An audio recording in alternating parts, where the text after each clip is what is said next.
Hi everybody, that's the third session of the series Circuit Theorems. Today we are going to explain Thevenin's theorem. It's a very useful practical theorem to solve electric circuits. Well, let's just go ahead and solve the examples and save your time.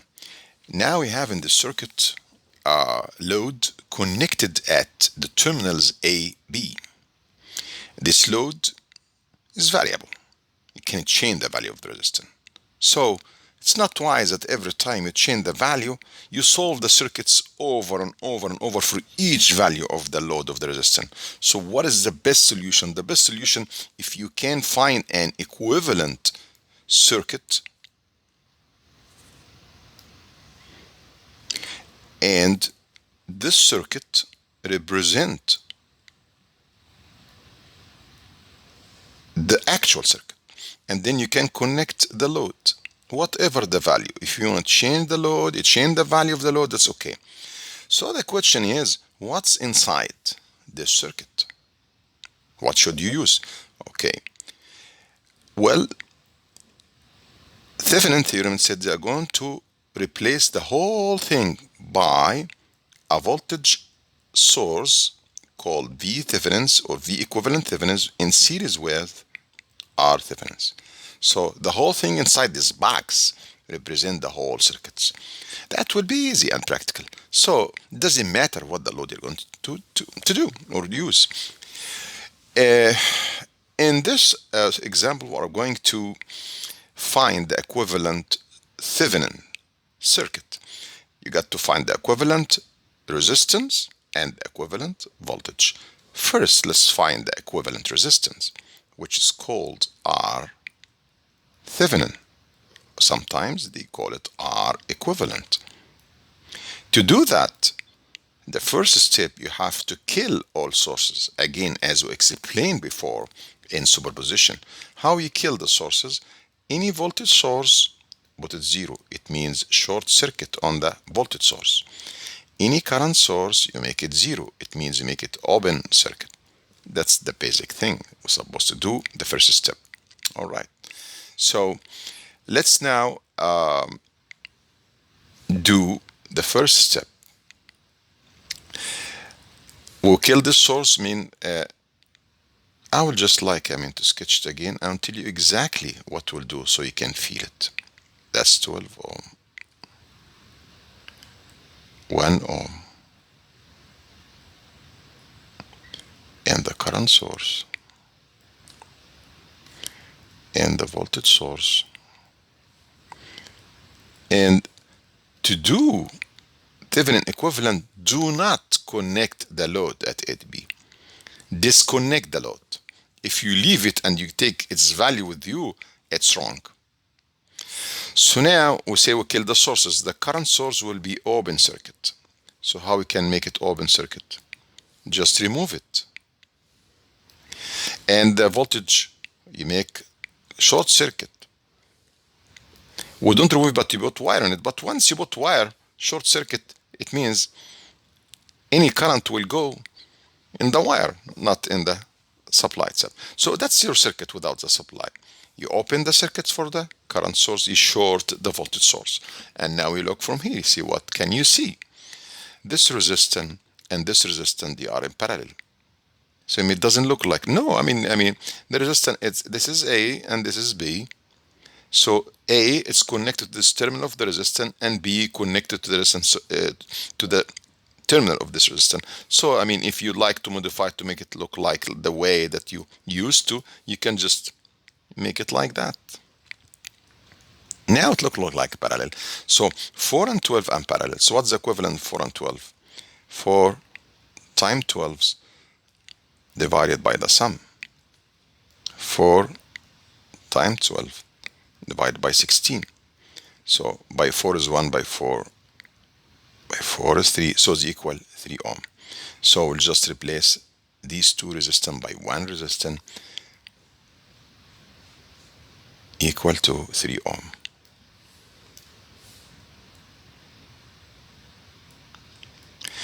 3 ohm and this one 1 ohm. Just let's sketch it nicely.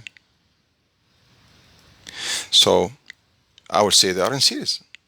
And you ask me why you choose in series, because I mean if there is current going in this resistor, it will be going in 3 ohm and going back, so they are in series. So R Thevenin is equal to 3 plus 1, 4 ohm. We got the first part. Let's go to the second part. The second part is to find the voltage equivalent, Thevenin's voltage. How we do that? You sketch the circuit again. I'll sketch the circuit.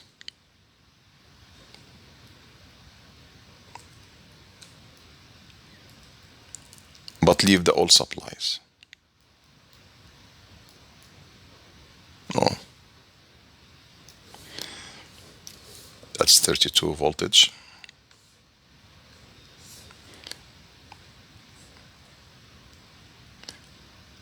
Two ampere. 1 ohm. Again, don't ever connect the load. I'll be wrong. So now, I mean, we sketch the circuits and we having the source, because we're going to calculate Thevenin voltage. How we do that? You try to find the voltage at the terminal AB. Sometimes you call it VEB, sometimes you call it the open circuit, because you are not connecting anything in the output terminals, due to the all sources there. Well, it means you are going to solve the circuit. Let's just make it simple. What happened? I mean, when you have this open circuit, if there is a current here, it's going anywhere? No, because it's open circuit. So actually, 1 ohm doesn't have any meaning here. You can remove it even from this circuit. You can remove it. And if you remove it, you can sketch now the circuit simpler. I mean, you just remove it. Remove it. It's open circuit. There's nothing. Or another way, if you keep it like that, the voltage here is equal to the voltage here. That's what I'm saying. The voltage here is equal to the voltage here, because the current is 0. It's the same, both the same. So actually we need to find the voltage between this point and this point. It means between this point and this point. So the same thing, you reach AB here, not here, because there's a resistance. So if you can find the voltage here, it means you found the voltage here, you found voltage here. How can you find the voltage across the 12 ohm? Okay. You can use simply like Kirchhoff current law. You can use node voltage, whatever you want to do. Let's do the source transformation to make it simple, right? That's what we used to do. All right. So what do you have here? You have 4 ohm in series with 32 voltage. So divide 32 by 4, you get 8 ampere. So you have it replaced by 8 ampere, and the arrow is in the front here. And in parallel with the resistance of the source, which was 4 ohm. All right, 4 ohm. What do you have here? 12 ohm in parallel.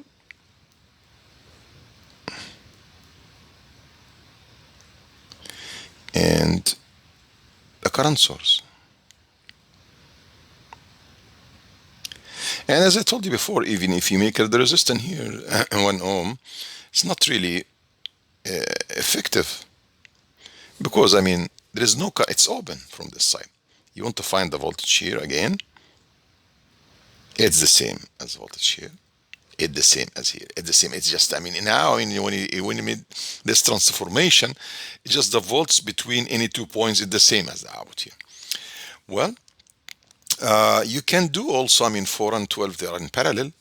You can replace it by one resistance, 4 times 12 over 4 plus 12.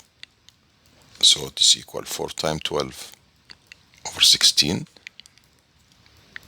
It's equal 3 ohm. So the whole thing will be like 3 ohm.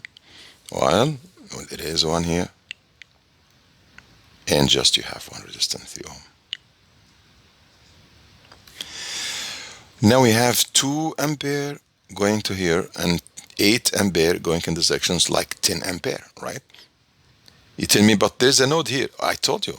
The current is 0 here because it's open circuit. So the all 2 ampere were going in this direction.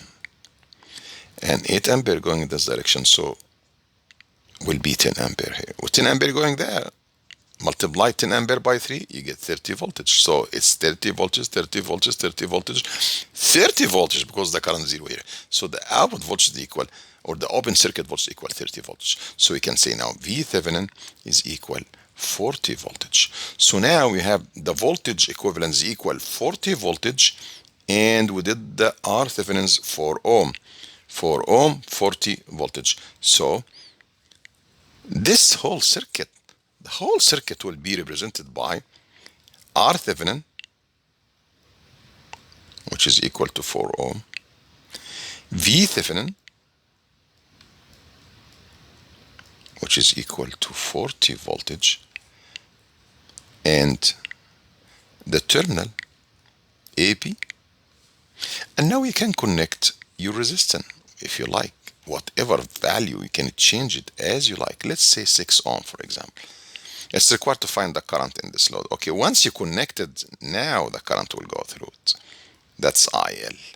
So IL is equal V Thevenin divided by R Thevenin plus R load in series. So it's equal 40 divided by 4 and 6 is equal 10 ohm. So it's equal 4 ampere. That's 4 ampere. Okay, very simple. It's a very practical theorem. Before I leave here, I just like to add something very useful for the application. But remember that the Thevenin that we found, R ohm and 40 voltage, which is the V Thevenin. That's R Thevenin, V Thevenin. Let me add one question. What is the value of the load resistance you should use to get the maximum power?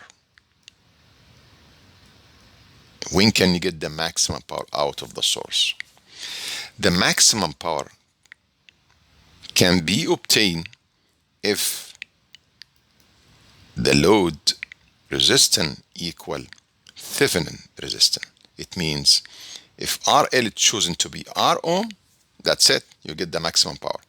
So in this case, IL will be equal to V Thevenin divided by R Thevenin plus R load.